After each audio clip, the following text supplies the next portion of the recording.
American papers like Newsweek have been talking about creation of Pashtunistan. Now, wait. This is very amazing because, you know, in the middle of the emergency position, everybody thought that, you know, that all the media was focusing on the emergency, and suddenly this magazine comes out with, you know, a report saying that everything that is happening in Pakistan's tribal areas basically is leading to Pashtunistan. The viewers can see I think a page glimpse of the article itself. You see, this is very stunning for the analysts who are based in Pakistan and observing these developments, because for the last 60 years, we have heard of sub-nationalist movements in Pakistan who are secular-based. Like we have talked of Sindhu Desh, we have heard of Jinapur, we have heard of Baluchistan, independent Baluchistan, we have heard of Pashtunistan.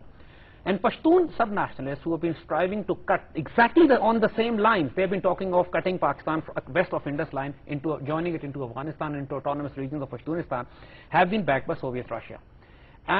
But now, we found the same Pashtun sub-nationalist elements, just like Balochistan sub-nationalist elements, joining hands with the Americans. It's in a stunning move where American press is also for the first time in the last 60 years talking of Pashtunistan. So what's going on here? Is it exactly the same scenario that, or at the cost of Turkey, they are creating a greater Kurdistan, and here at the cost of Pakistan, they're trying to create a greater Pashtunistan? There is some kind of sinister nonsense going on. But in our case, Zed, the leadership of this so-called BLA, this terrorist outfit, I mean, you're accusing the Americans, but I see them really residing in Kabul. I mean, and it's Karzai, and it's the Northern Alliance, and it's maybe the Indians, I don't know. See, the Kurdish are also living under the American occupation. They are being protected, patronized, trained, given money, equipment, supplies, and Israelis as well. And there are confirmed reports of Israeli presence in Afghanistan as well. And another thing, the religious radicals in Pakistan, this is a very important point that I need to make here. The religious radicals of extremists of all kinds in Pakistan have been facing them. There's one common factor amongst them all. They have never been against the federation and state of Pakistan. And they were never separatists. They were never sub-nationalists. They were never somebody who wanted to dismember Pakistan. In fact, Pakistan was created on the ideology of Islam. So they support that. And they support that. And what the demand was implementation of Sharia laws within the geographic boundaries of Pakistan. Nobody ever said dismember Pakistan. But now, what do you think? This is for the first time in two places we are seeing this thing development. One is Baitullah Masood, he's doing it in Waziristan. And other is Mullah Fadlullah, he's doing it in Sawat. Just 2 days ago in Sawat, areas under his control, he burned down Pakistani flag, he raised his own flags, and he declared himself as the leader Amirul Mu'mineen of the tribal area, of those regions. Basically, a complete declaration of independence. Now, this is stunning. Similarly, Baitullah Masood. Now, Baitullah Masood again is an extremely suspect character. Our sources really confirm to us that Taliban are also suspicious of him because he's not under the Taliban influence anymore.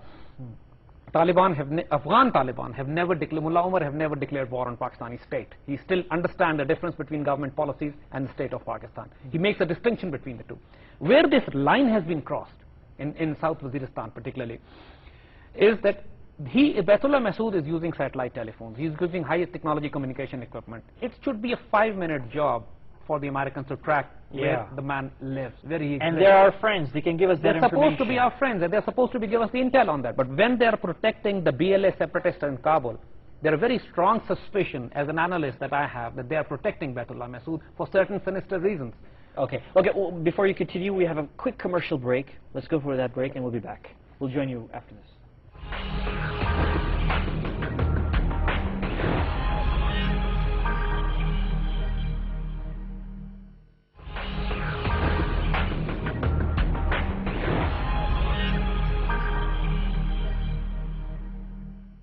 Okay, we're back. Now, Zed, you were talking about Sawat and Baitullah Masood, and you have your strong suspicions that he's actually being protected by the same people who are also protecting the leadership of the separatist BLA in Kabul, which happens to be also under American control and administration. Anyway, now Sawat, because that's the latest development. People say that Sawat is basically, the problem is Sawat is part and parcel of ours, Pakistan's, Afghan policy, because we turned against the Taliban, and so they're taking their revenge, and they're creating trouble for us in Sawat. What's your take? That's nonsense. Why is that? Sawat problem started in 1996 when the Sufi Muhammad first declared Sharia, supposedly, took over that area and rebelled against the state of Pakistan. There was no 9/11 then, there was no Afghan policy then, there was no problem in our tribal areas, there was no US invasion of Afghanistan. So how could Sawat problem got to do anything with Pakistan's Afghan policy? It started in 96. The cancer was continuing. The gangrene stayed. Now, post 9/11, the Sufi Muhammad took thousands of his followers into Afghanistan. He took them into Afghanistan, abandoned them all, came back alone with a few followers, and got rest of them slaughtered inside. And basically that was the end of the problem in the Sawat insurgency. The Sawat problem was completely resolved then. Right. Sufi Muhammad himself begged to the government for protection. He said, please keep me in custody because the people back home are going to kill me because I've got hundreds of their sons killed in Afghanistan and I've abandoned them and I've come back. And the government actually took him in protection. So where does that came from, Fadlullah? So the issue of Sawat was actually dead for the last 6 years. It just developed in the last 8 months, 9 months. How come? What are the linkages? Sawat's issue, the latest issue of Sawat, actually flared up after the Lal Masjid crisis in Islamabad.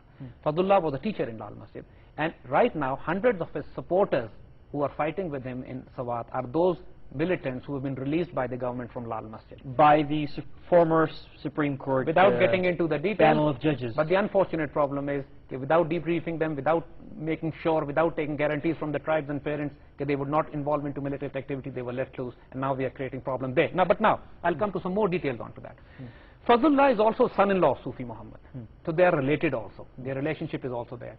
And Fazlullah is the only mainland religious radicals who had declared an autonomous state within the state of Pakistan.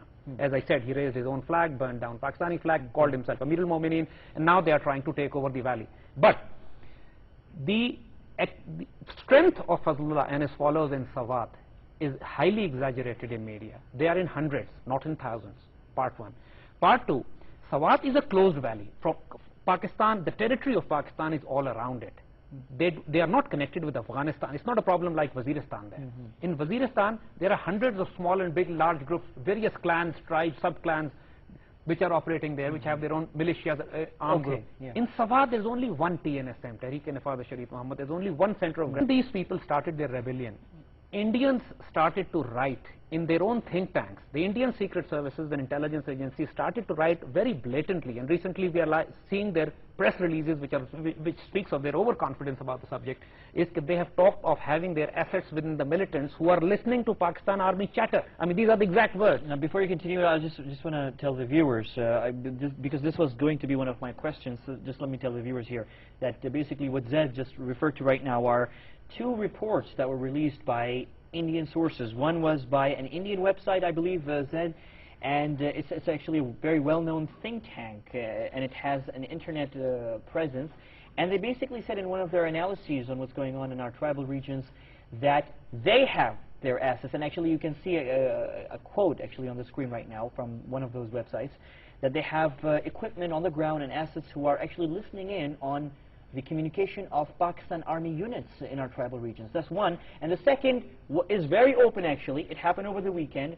The Directorate of Military Operations in the Indian Army itself released information that, according to their sources on the ground inside Pakistan, tested sources and credible sources, Pakistani Army has moved some of the soldiers from the LOC with India to our tribal areas, a thing that Pakistan has denied. So the Indians are basically saying, as you just mentioned, Zed, you can continue with that they're listening to us. So what happens is all the signs that we are getting, the religious groups never declare war against Pakistan, Fazlullah has.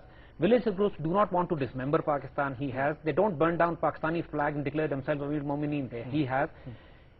They also have equipment which is military specifications, which Pakistan Army does not have. So where did he get that from? They're not available in open market. How do you know about this? You see, because they are using communication equipment which Pakistan Army can't hear.